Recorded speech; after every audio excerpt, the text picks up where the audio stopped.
Ассаляму алейкум, сіздермен мен Айжан Айтқалиқызы. Бүгін сіздермен үй жағдайында кереметтей қазанда отқа шоққа піскен самсаны бірге дайындайтын боламыз. Сондықтан видеоны соңына дейін көріп менімен бірге болыңыздар. Өздеріңіз білесіздер, иә, ауылда әжеміз, анамыз осылай қазанда нан, самса пісірген кезінде таулы, жайлаулы жерде жүрген кезде ол жерлерде тоқ жоқ әрине. Сол себепті ең алдымен ыдысымызға айранымызды құйып аламыз. Кез келген айран бола береді. Қолдың айраны да болады, магазиндікі де бола береді. Өзіңізде қандай бар, соны қолданыңыз. Одан кейін сода саламыз, кәдімгі ас содасы, тұз қосамыз да араластырамыз. Осылай көпіреді. Көрдіңіздер ме? Мына сода мен айран араласқан кезде осылай көтеріліп, кішкене мынандай көпіршіктер пайда болады. Енді ұнымызға қолдың сармайымен осылай магазиндегі, дүкендегі кәдімгі майды араластырдым. Енді өзіңізде қандай бар, соны қолдана беріңіз. Екеуінен жақсылап тұрып, бірінші араластырып, осындай, міне қараңыздар, май мен ұн араласқан кезде осылай болу керек. Сап-сары және де бір-біріне бірікпей тұру керек. Одан кейін жаңағы айранымызды құйып, қамырды илейміз. Қамыр илеген кезде міндетті түрде жұмсақтау ғып, қатты баспай, осылай жаймен илейтін боласыздар. Осы илеген қамырыңызды болды, енді басқа илемейсіздер. Осыны тек қана демалдырып қоясыздар, осылай ауыз бетін жауып кеуіп кетпеу үшін. Енді бізге ішіне салмасына пияз қосамыз және менде шегілген ет. Егер қаласаңыздар, етті қолмен турап қосыңыздар. Негізінде мен осылай тек қана пиязбен жаңағы фарштан жасаймын. Болмаса етті турап салам. Сондықтан өзіңізге байланысты.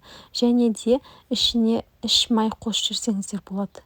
Немесе құйрық май жей алатын болсаңыздар.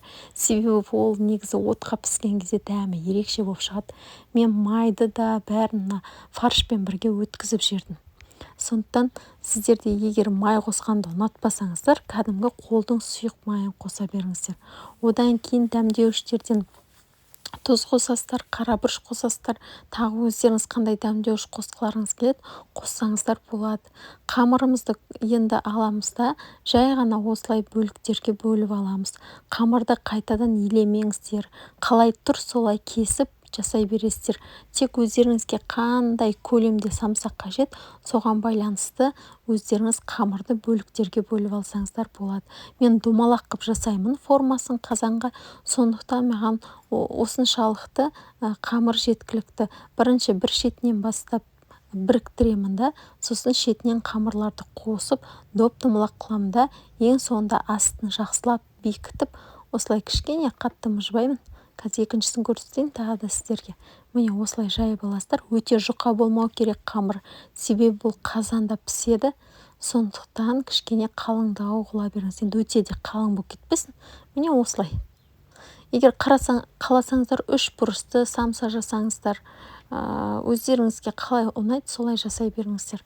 Бетіне жұмыртқаның сарысымен кішкене сүт араластырдым да, күнжіт септім. Енді қазанымызды ең алдымен қыздырып аламыз, астына от жағып, қазан міне қызып тұрған қазанның астына жылы сумен тұзды араластырдым да, осылай астына сеуіп шығасыздар. Ол сіздердің самсаларыңыздың асты жабысып қалмау үшін, және де дәмді болып шығады асты жағышандай, тұзды сумен араласқаннан кейін. Осылай істеп қазанымызға жабыстырып аламыз самсаларымызды. Мына отпен жұмыс істеген кезде абайлаңыздар, күйіп қалып жүрмеңіздер. Сондықтан міндетті түрде ережені ұстанып, қолдарыңызға қалың жандай оттан қорғайтын қолғаптар болса киіп алғандарыңыз дұрыс.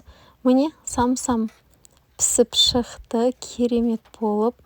Оттың қызуына байланысты. Сондықтан мен мысалы 20-25 минуттың ішінде пісіп шықты. Осылай өздеріңіз қақпақты ашып, астынан тексеріп тұрасыздар. Қазанның бетіне жаңағындай домалақ темір сияқты қақпақ болу керек бірыңғай. Соның үстіне от жағасыздар да, астына тек қана шоқ тастайсыздар. Шоқ. Астына от жақпаңыздар. Себебі біз жаңа қазанды қыздырып алдық, сол астындағы шоғы жеткілікті. Міне асты жабыспай әдемі боп самсалар қып-қызыл боп пісіп шықты.